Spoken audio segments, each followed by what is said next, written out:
한국 인터넷에는 다양한 종류의 공포 이야기가 떠돌아다니곤 합니다. 그중 어떤 이야기는 사람들의 상상력을 자극하고 때로는 오싹한 기운을 느끼게 하죠. 오늘은 그중 하나를 길게 풀어보겠습니다. 한적한 시골 마을, 그곳에는 오래된 붉은 벽돌 집이 하나 있었습니다. 그 집은 오래전부터 사람들이 꺼리는 곳이었는데 그 이유는 수십 년 전으로 거슬러 올라갑니다. 당시 그 집에는 한 가족이 살았는데 어느 날 밤 가족 전체가 흔적도 없이 사라졌다고 합니다. 사람들은 그날 이후로 그 집을 기피하게 되었죠. 몇 년 전 한 젊은 커플이 그 집을 새로 사들였습니다. 살 집을 찾던 중 우연히 이 집을 저렴한 가격에 구매하게 된 것입니다. 주변 사람들은 경고했지만 커플은 그저 헛소문에 불과하다고 웃어넘겼습니다. 그렇게 그들은 이사 준비를 마치고 새로운 생활을 시작했습니다. 첫 며칠은 아무 문제 없이 지나갔습니다. 그러나 어느 날 밤 갑자기 집안에서 이상한 소리가 들리기 시작했습니다. 마치 누군가 집 안을 돌아다니는 듯한 발걸음 소리였습니다. 처음에 커플은 그저 바람 소리나 건물의 노후화 때문일 것이라 생각하고 대수롭지 않게 여겼습니다. 그러나 날이 갈수록 소리는 더 빈번해졌습니다. 밤중에 발소리는 더욱 뚜렷해졌고 때로는 웃음소리와 낮은 속삭임이 함께 들려오기도 했습니다. 그들은 점점 두려움을 느끼기 시작했습니다. 어느 날 남자는 용기 내어 소리가 나는 밤중에 집안을 돌아보기로 했습니다. 손전등을 들고 소리가 나는 방으로 향했죠. 소리가 나던 방의 문을 열었을 때 그는 그곳에서 아무것도 발견하지 못했습니다. 그저 썰렁한 공기만이 방을 가득 메우고 있었습니다.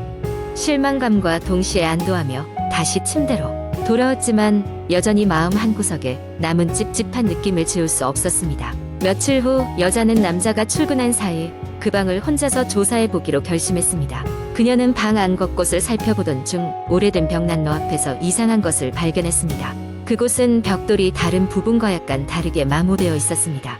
호기심이 발동한 그녀는 벽돌을 조심스럽게 떼어내봤고 그 안에서 낡고 먼지 쌓인 일기장을 발견했습니다. 일기장에는 그곳에 살던 가족의 이야기가 적혀 있었습니다. 그들은 집에서 이해할 수 없는 일들이 벌어지기 시작하고 그로 인해 점점 불안해졌다고 기록했습니다. 하지만 일기의 마지막 부분은 충격적이었습니다. 가족들은 자신들이 어딘가에 갇힌가 같다는 이상한 말들을 남기고 있었죠. 그들은 나갈 수 없는 공간에 갇혔다고 했지만 그것이 어디인지는 알 수 없었습니다. 여자는 서둘러 남자에게 이 사실을 알렸습니다. 두 사람은 일기장을 들고 마을의 나이 드신 할머니를 찾아갔습니다. 그 할머니는 이 집의 과거를 잘 알고 계셨습니다. 할머니는 그 집이 큰 비극의 현장이라고 설명했습니다. 그리고 그 집은 아주 오래전부터 넘어갈 수 없는 세계와 연결된 창문이 있다는 전설이 있다고 말했습니다. 이 이야기를 들은 커플은 더 이상 참을 수 없어 집을 떠나기로 결심했습니다. 다시는 그 집에 돌아가지 않았고 그 집은 다시 외딴 곳으로 남겨졌습니다. 주민들은 다시 그 집을 피하기 시작했고 시간이 흐르면서 그 집에 관한 이야기는 또다시 전설로 남게 되었습니다. 그 붉은 벽돌 집은 여전히 그곳에 서 있습니다. 낮에는 평범해 보이지만 밤이 되면 희미한 불빛과 함께 여전히 무언가가 그 안에서 움직이는 기분을 느낄 수 있습니다. 아무도 그 비밀을 풀지 못했지만 그 집은 여전히 사람들의 이야깃거리로 전해지고 있습니다. 그리고 언젠가 다시 새로운 주인을 맞이할 그날을 기다리고 있는지도 모릅니다. 두 번째 이야기였는 늦은 가을밤, 나는 서울 외곽에 위치한 작은 원룸에서 살고 있었다. 그곳은 오래된 건물들이 즐비한 동네였고 밤이 되면 길거리에서 사람의 발소리 하나 들리지 않을 정도로 조용했다. 그날도 평소처럼 늦은 시간까지 일을 마치고 집으로 돌아오던 길이었다. 지친 몸을 이끌고 어두운 골목길을 걷는데 갑자기 든 뒤에서 싸늘한 기운이 느껴졌다. 나는 걸음을 멈추고 뒤를 돌아봤지만 아무것도 보이지 않았다. 착각인가? 라고 생각하며 다시 집으로 향했다. 집에 도착해서 문을 열고 들어가는데 왠지 모르게 찝찝한 기분이 들었다. 평소와 다름없는 방이었지만 이상하게 마음이 무거웠다. 샤워를 하고 나와 TV를 켰지만 화면에서는 흑백 화면만 깜빡거리고 있었다. 리모컨으로 여러 채널을 돌려봤지만 상황은 같았다. 이상하다고 생각하며 TV를 끄고 침대에 눕기로 했다. 잠에 들락말락하던 중 불현듯 귀에 아련한 속삭임이 들려왔다. 처음에는 바람 소리로 치부했지만 점점 그것이 또렷한 여자의 목소리라는 걸 깨달았다. 나를 도와줘라고 연신 반복하는 그 목소리에 소름이 돋았다. 나는 용기를 내어 방을 둘러보기로 했다. 하지만 방 안에는 나 말고는 아무도 없었다. 등줄기를 타고 흐르는 땀을 느끼며 나는 방 안 곳곳을 둘러보았다. 그 순간 벽 한켠에 걸린 거울에서 무언가 스치는 듯한 느낌을 받았다. 거울 속을 자세히 들여다보자 부엌 쪽에서 무언가 지나가는 게 눈에 들어왔다. 순간 공포에 질려 몸이 굳어버렸다. 착각이겠지라고 스스로를 다독이며 나는 겨우 침대에서 빠져나와 부엌으로 발걸음을 옮겼다. 불을 켜보았지만 그곳에는 아무것도 없었다. 기분 탓이라고 생각하며 다시 침대로 돌아오는데 다시 그 속삭임이 들려왔다. 이번엔 더 날카롭고 또렷하게 왜 날 보려 하니? 라고. 그 말을 듣자 두려움이 몰려왔다. 온몸에 소름이 돋고 심장은 미친 듯이 뛰기 시작했다. 나는 최대한 침착하려 했었지만 이미 공포에 사로잡혀 있었다. 도저히 잠을 이룰 수가 없어 방문을 열고 바깥 공기를 쐬러 나가기로 했다. 문을 열고 복도로 나왔을 때 비로소 나는 이해했다. 복도 끝에 서 있는 희미한 형체가 점점 가까워지고 있었다. 그것은 마치 부유하는 듯 천천히 움직였다. 나는 도망치듯 계단을 내려갔다. 건물 밖으로 뛰쳐나와 숨을 고르며 돌아보았지만 아무것도 보이지 않았다. 다음 날 아침 나는 건물 관리인을 찾아가 어젯밤의 일을 이야기했다. 관리인은 나와 같은 경험을 한 사람이 몇 명 더 있다고 말했다. 그는 이 건물이 지어지기 전 이곳에 오래된 산장이 있었고 그곳에서 살던 여인이 사고로 목숨을 잃었다는 이야기를 전했다. 이후 그 여인의 영혼이 지금까지도 이곳을 떠돌고 있는 것 같다는 소문이 돌고 있다고 했다. 나는 그 이야기를 듣고 집을 옮기기로 결심했다.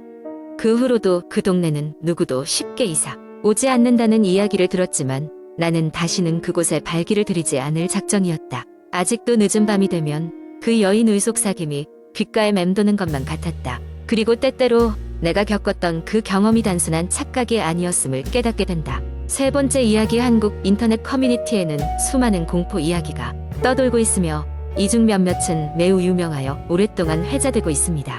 오늘은 그 중 하나를 여러분과 나누고자 합니다.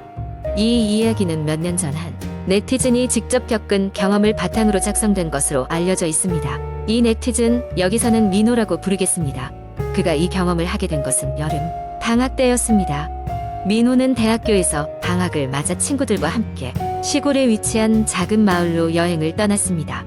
그곳에는 민호의 외삼촌이 운영하는 작은 민박집이 있었고 친구들과 저렴하게 머물 수 있었습니다. 마을은 아주 조용하고 평화로웠습니다. 낮에는 근처 저수지에서 낚시를 하거나 산책을 했고 밤이 되면 모여 앉아 바비큐를 즐겼습니다. 그리고 그런 즐거운 날들이 계속되던 어느 날 민호와 친구들은 마을 주민들에게 흥미로운 이야기를 듣게 되었습니다. 마을 너머에는 오래된 폐가가 하나 있었습니다. 한때는 부유한 가정이 살았던 곳이라 했지만 지금은 낡아 빠진 채로 피폐해져 있었고 그곳에는 귀신이 나온다는 소문이 돌고 있었습니다. 마을 주민들은 아이들이 그곳 근처에 가지 못하도록 주의를 주곤 했습니다. 이야기를 들은 친구들은 그 이야기를 무섭기도 하고 흥미롭게도 여겼지만 민호는 왠지 모를 끌림을 느꼈습니다. 그는 항상 미스터리와 모험을 좋아했기 때문에 친구들을 꼬드겨고 폐가를 탐험해 보기로 했습니다. 저녁 식사를 마친 후 몇몇 친구들이 지친다며 민박집에 남기로 했지만 민호와 2명의 친구들은 포레시를 들고 폐가로 향했습니다. 폐가는 정말로 무서움과 신비로움을 동시에 자아내는 곳이었습니다. 달빛이 희미하게 비치는 가운데 낡은 기둥과 부서진 창문을 통해 으스스한 기운이 뿜어져 나오는 것만 같았습니다. 하지만 민호와 친구들은 겁내지 않았습니다. 오히려 이런 스릴감이 더 좋았습니다. 그들이 폐가에 들어섰을 때 싸늘한 공기가 그들을 맞이했습니다. 먼저 거실로 보이는 곳에 들어가자 오래된 가구들이 먼지에 덮여 있었고 한쪽 벽에는 옛날 가족 사진들이 걸려 있었습니다. 그 사진들은 때묻고 바른 채로 그곳에 남아 있었지만 사진 속 사람들의 웃는 얼굴은 선명하게 드러나 보였습니다. 그러던 중 민호의 한 친구가 2층으로 올라가 보자고 제안했습니다. 모두 동의했고 삐걱거리는 계단을 조심스레 밟으며 위로 올라갔습니다.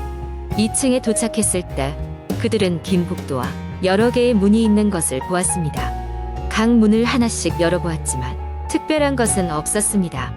그저 쓰러진 침대와 낡은 옷장들 뿐이었습니다. 하지만 복도 끝에 있는 문을 열었을 때 그들은 놀랍고도 불가사의한 광경을 목격했습니다. 방 한가운데에 작은 탁자가 있었고 그 위에는 오래된 일기가 놓여 있었습니다. 일기를 펼쳐보니 테두리가 누렇게 변색된 페이지들에는 아날로그식으로 적힌 글씨가 가득했습니다.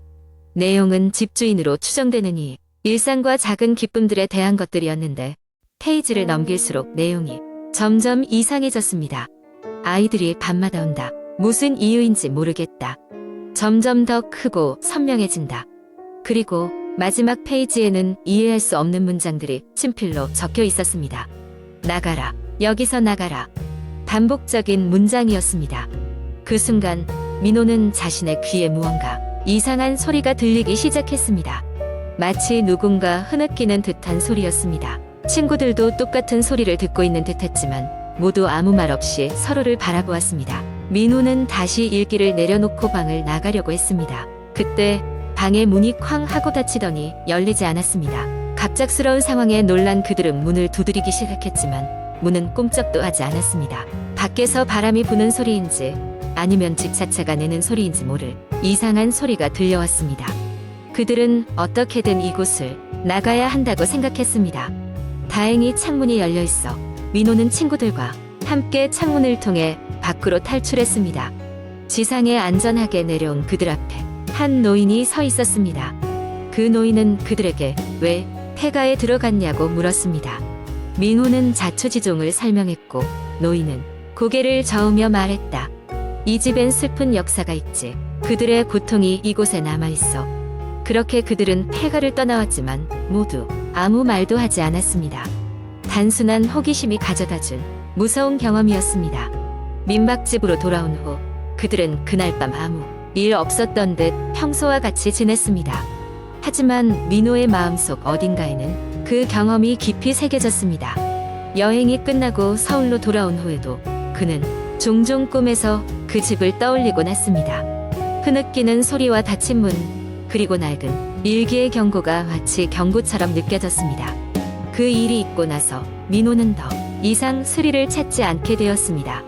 그저 평범한 하루를 감사히 여기게 되었죠. 이처럼 인터넷에서 회자되는 공포썰은 일상 속에서의 경각심을 일깨워주는 역할을 하기도 합니다.